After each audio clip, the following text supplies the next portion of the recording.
Well, analysis from an environmental think tank suggests that the new coal mine in Whitehaven, Cumbria, could prevent the UK from reaching its commitments to reduce greenhouse gas emissions. The government said the mine would be carbon neutral, with up to 95% of the methane produced being captured or eliminated. But Green Alliance's analysis suggests that this claim is yet to be substantiated, as capture rates from mines are rarely above 50%. Now, I must admit, I have a bias on this topic because my dad was a coal miner. Here he is down the pit, Cockgrade, Nottinghamshire, in 1983. That's my dad, Bob. He's watching now. Love you, Dad. You're my hero.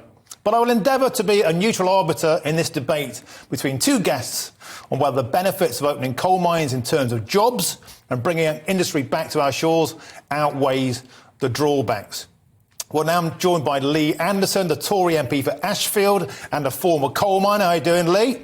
And also John Grant, who is a senior lecturer in sustainable construction and climate change. First, let's start with you, Lee. Do you support opening this mine, and why? Yes, of course I support opening this coal mine, Martin. And why? I think, over the past 20, 30, 40, even 50 years, we've had a failed energy policy and a failed coal policy. Now, look, we know this coal from the Cumbria mine is coking coal, it's metallurgical coal, it's going to be used for smelting steel and making cement. But I've always said, that we should, the net zero journey, I don't agree with the pace of it, but I've always said that if we can get to a situation on this planet where we can not use fossil fuels, then we can. But whilst ever we are using fossil fuels on this planet, and especially in this country, we should mine it in the UK. And I will hear people, putting arguments together that, that we're going to be exporting this coal. Well, I say, so what? The coal mine that's going to be underway in Cumbria will produce it safely. It will be cheap, and they will do it in a carbon neutral way. So I've been told. So I won't have to believe it. But the bigger picture here is, Martin, we've been victim, we've been hostage to other countries in the world for our fuel, for our fossil fuels, when it's here under our feet. And like I say, whilst ever we're using coal on this planet, the best place to mine it or get the gas out or get the oil out is in the UK, where our standards are second to none. So John Grant, I want to come to you now. No doubt this is kryptonite to you, this kind of message, but let's just look at some of the facts. The UK has had a 39% increase in coal imports in the third quarter of last year, simply because we can't be reliant on gas from the Ukraine. 1.7 million tonnes now shipped from the USA, Australia, South Africa and Colombia. Ratcliffe-on-Soar, the power station near Lee down the road there, has had its licence extended by 2 years, quite simply because renewables aren't reliable. The wind stops and it's not sunny enough when we need power the most in the winter. Well, yes, that is all true. Obviously, I'm not going to argue with your statistics, and it implies just an awful running of the energy policy. I have no love of the way this government is handling this. But the idea that we shouldn't be moving away from coal is just crazy. When you open a new coal mine, do you really think that somewhere else they're going to close a coal mine? No. This extra coal is, once the investment is put into its extraction, is going to be burned. And we only have so much carbon we can emit into the atmosphere before we tip into something quite terrible.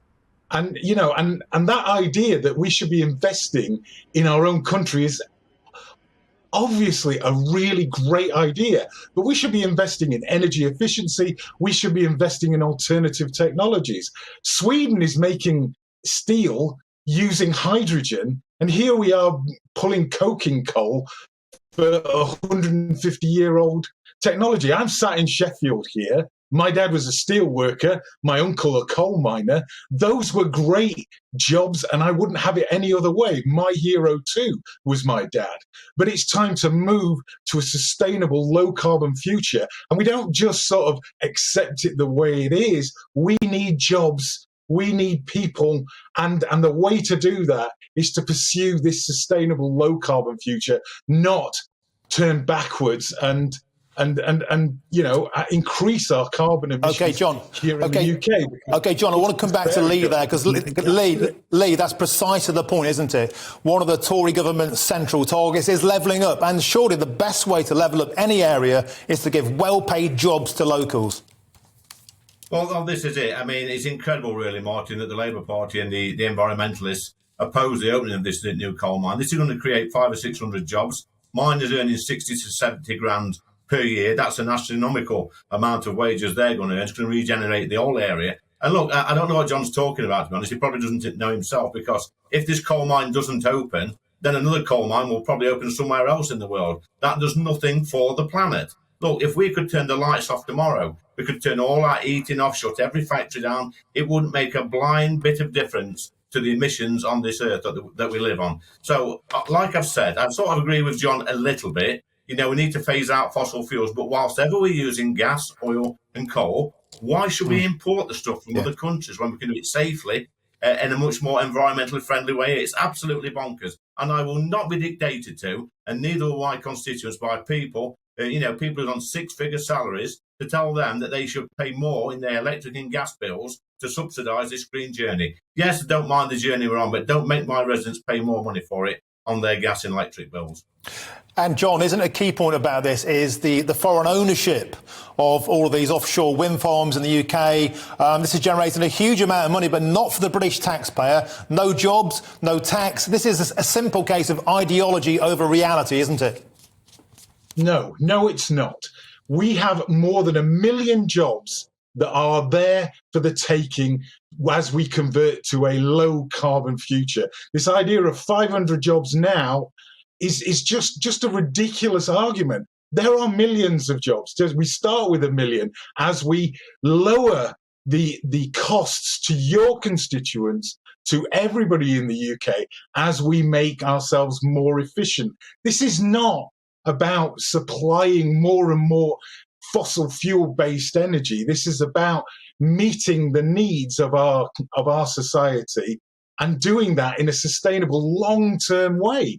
The fact that this government just doesn't have the vision to invest in sustainability, in low-cost energy, because the energy is much cheaper from renewables, and the energy efficiency in our homes. So those people struggling are going to pay a lot less, and pay a lot less forever. Because that thing about foreign investment, all this extra money that we're giving to our people, which I don't disagree with, for their energy, is going to foreign, for the most part, foreign businesses.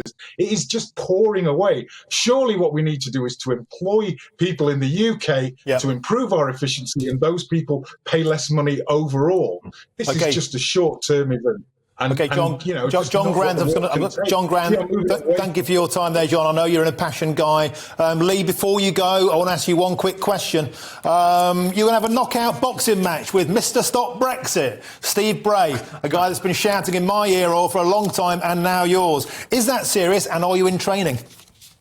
Well, listen, I've started training already. He is a prolific public nuisance, as we know, but, he's got his right to demonstrate, and what we've done to try and take the nastiness out of it, because he does hang around a lot, is I've challenged him to a charity boxing match to raise money for a male suicide charity. So, and the deal is, if I win, he stops protesting, and if he wins, then I'll go out and protest with him and campaign to go back in Europe. I couldn't say fairer than that. And like I say, try and raise a few quid for some good charities. OK, Lee Anderson, Tory MP for Ashfield, and John Grant, thank you very much for your time. And Lee, I'll tell you what, I've shook hands with both you and Steve Bray. My money's on you. It's going to be the UK versus the EU once again. It's going to be a superb knockout match. Thank you for that. OK.